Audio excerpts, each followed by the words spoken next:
بسم اللہ الرحمن الرحیم۔ السلام علیکم ورحمۃ اللہ وبرکاتہ۔ زمین کب روتی ہے؟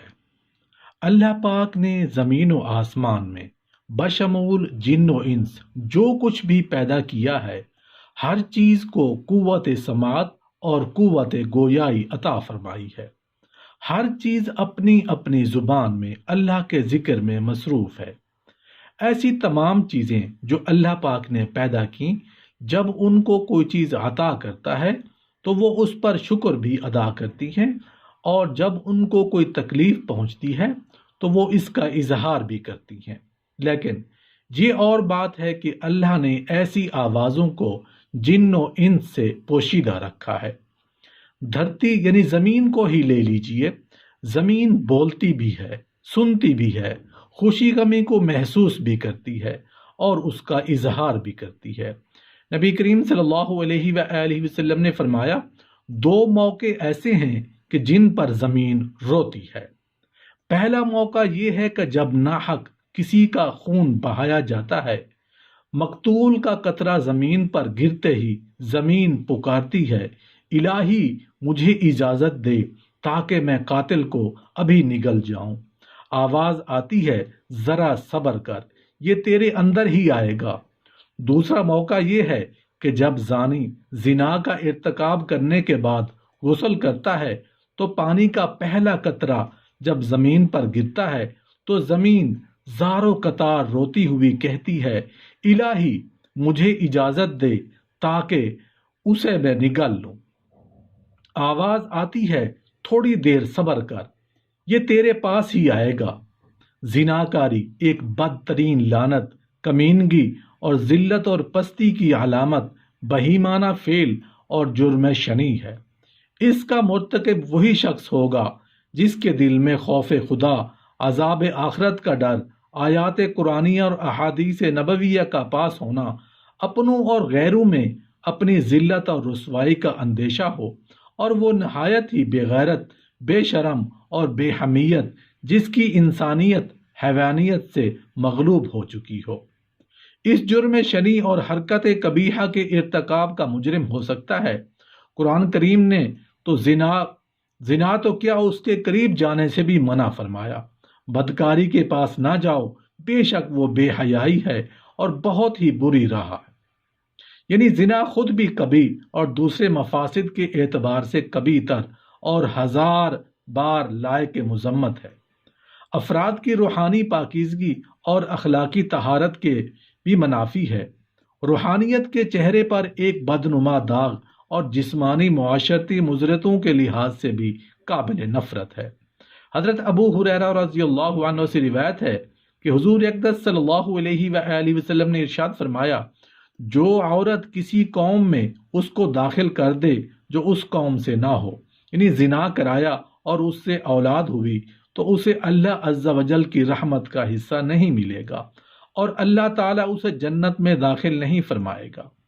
حضرت عبداللہ بن عباس رضی اللہ عنہ سے روایت ہے کہ رسول کریم صلی اللہ علیہ وآلہ وسلم نے ارشاد فرمایا، جس بستی میں زنا اور سود ظاہر ہو جائے تو انہوں نے اپنے لیے اللہ عز و جل کے عذاب کو حلال کر لیا۔ حضرت عمرو بن عاص رضی اللہ عنہ سے روایت ہے کہ نبی اکرم صلی اللہ علیہ وآلہ وسلم نے ارشاد فرمایا، جس قوم میں زنا ظاہر ہوگا وہ قحط میں گرفتار ہوگی، اور جس قوم میں رشوت کا ظہور ہوگا وہ رعب میں گرفتار ہوگی۔ حضرت بریدہ رضی اللہ عنہ سے روایت ہے کہ سرکار دو عالم صلی اللہ علیہ وآلہ وسلم نے ارشاد فرمایا، ساتوں آسمان اور ساتوں زمینیں بوڑھے زانی پر لعنت کرتی ہیں، اور زانیوں کی شرم گاہ کی بدبو جہنم والوں کو ایذا دے گی۔ نبی کریم صلی اللہ علیہ وآلہ وسلم نے فرمایا، زنا سے 6 باتیں ظہور پذیر ہوتی ہیں، 3 دنیا میں، 3 آخرت میں۔ دنیا میں زانی کا چہرہ سیاہ ہو جائے گا، اس کے رزق میں تنگی آئے گی اور عمر سے برکت نکل جائے گی۔ آخرت میں اللہ تعالیٰ کی ناراضگی میں گرفتار ہوگا، حساب میں سختی دیکھے گا، عرصہ دراز تک دوزخ میں رہے گا، بشرطے کہ ایماندار ہو، ورنہ ہمیشہ ہمیشہ اس کا ٹھکانہ دوزخ ہوگا۔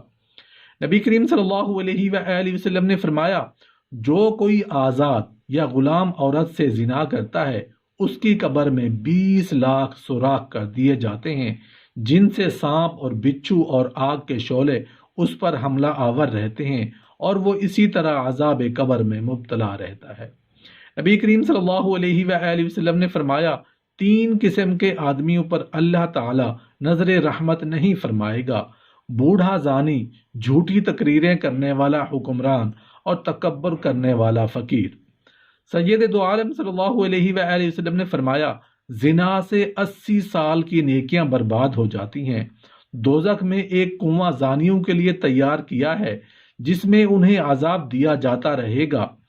اس کنویں کا نام ہادیہ ہے، اور اس سے اگر ایک ذرہ نکال کر دوزخ کے دوسرے حصوں میں ڈال دیا جائے تو وہ اس سے جل جائے۔ کسی انسان کا قتل کرنا کتنا بڑا اور کبھی عمل ہے۔ احادیث سن لیجئے۔ حضرت ابو سعید خدری اور حضرت ابو ہریرہ رضی اللہ عنہ سے روایت ہے کہ حضور نبی اکرم صلی اللہ علیہ وآلہ وسلم نے مومن کے قاتل کی سزا جہنم بیان کرتے ہوئے ارشاد فرمایا، اگر تمام آسمان و زمین والے کسی ایک مومن کے قتل میں شریک ہو جائیں تب بھی یقیناً اللہ تعالیٰ ان سب کو جہنم میں جھونک دے گا۔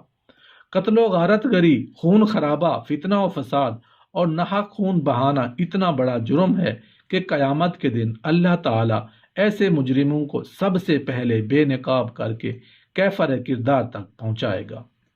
حضرت عبداللہ بن مسعود رضی اللہ عنہ بیان کرتے ہیں کہ حضور نبی اکرم صلی اللہ علیہ وآلہ وسلم نے خون ریزی کی شدت بیان کرتے ہوئے ارشاد فرمایا، قیامت کے دن سب سے پہلے خون ریزیت کا فیصلہ سنایا جائے گا۔ حضرت عبداللہ بن عمر رضی اللہ عنہ سے روایت ہے کہ نبی کریم صلی اللہ علیہ وآلہ وسلم نے باہمی خون خرابہ اور لڑائی جھگڑے کے تباہ کن نتائج سے خبردار کرتے ہوئے فرمایا کہ قتل و غارت گری اتنا بڑا جرم ہے کہ اگر کوئی فرد یا طبقہ اس میں ایک مرتبہ ملوث ہو جائے تو پھر اسے اس سے نکلنے کا راستہ نہیں ملے گا۔ حضرت انس رضی اللہ عنہ سے روایت ہے کہ تاجدار رسالت صلی اللہ علیہ وآلہ وسلم نے ارشاد فرمایا، بڑے کبیرہ گناہوں میں ایک کسی جان کو ناحق قتل کرنا ہے۔ کسی مسلمان کو ناحق قتل کرنے والا قیامت کے دن بڑے خسارے کا شکار ہوگا۔ حضرت ابو بکر صدیق رضی اللہ عنہ سے روایت ہے کہ نبی کریم صلی اللہ علیہ وآلہ وسلم نے ارشاد فرمایا، اگر زمین و آسمان والے کسی مسلمان کے قتل پر جمع ہو جائیں تو اللہ تعالیٰ سب کو اوندھے منہ جہنم میں ڈال دے گا۔ اللہ پاک ہم سب کو اعمال صالحہ کرنے کی توفیق عطا فرمائے، آمین یا رب العالمین۔